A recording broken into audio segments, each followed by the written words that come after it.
Michel Legrand, célèbre musicien et compositeur français décédé, samedi 26 janvier, à Paris. L'auteur de nombreuses et célèbres musiques de films avait 86 ans. Sa renommée était mondiale.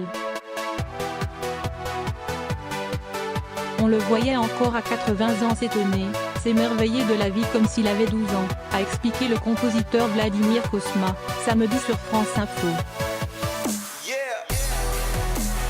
France Info, pour vous, Michel Legrand était un confrère ou il était plus que ça?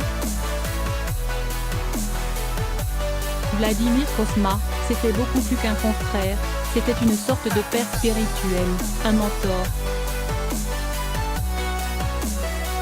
Au moment où je suis arrivé en France, dans les années 60, il était déjà très connu, très apprécié. Moi, j'étais un débutant. On n'a jamais renoncé à se vouvoyer. J'avais toujours un grand respect et une certaine distance par rapport à lui. Vous avez dit de lui qu'il voyait tout en rose. Y avait-il chez lui un optimisme incorrigible?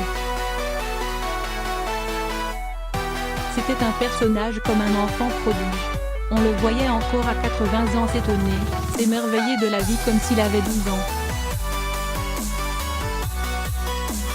Il me semblait complètement réfractaire à l'idée de mourir. Ce matin, quand on m'a apporté cette nouvelle, je n'arrivais pas à y croire. Depuis de longues années, il a eu toutes sortes de combats contre la maladie, il s'en sortait toujours. Il avait une telle volonté de vaincre la maladie et de continuer à travailler, à écrire de la musique, à donner des concerts que je me disais, il est là pour toujours. Vous qui avez travaillé avec lui, de qui ou de quoi s'inspirait-il pour créer ces mélodies? Il s'inspirait de lui-même et de sa vie. Nous, les compositeurs, on a dans notre tête tout le répertoire de la musique qui a été faite avant nous et même si on ne s'en inspire pas sciemment, il y a forcément des choses, après coup, qui ressemblent à un tel ou un autre. Vous prenez par exemple les moulins de mon cœur, on peut dire que ça s'inspire de Bach. C'est la continuité de la musique. On a en nous tout l'héritage musical depuis la nuit des temps et on apporte, chacun, sa petite personnalité et sa petite pierre à cet édifice. Michel Legrand avait des techniques, il travaillait très vite, c'était une sorte de génie de l'écriture dans le sens de la virtualité, de la rapidité et une forme de boulimie de l'écriture extraordinaire.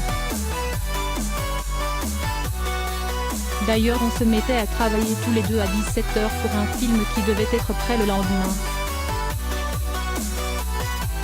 On travaillait toute la nuit pour finir ça, avec une rapidité extraordinaire. Il avait cette capacité de savoir faire très vite sans bâcler. Il a essayé d'écrire de la musique symphonique les dernières années, il était prêt pour un nouveau commencement.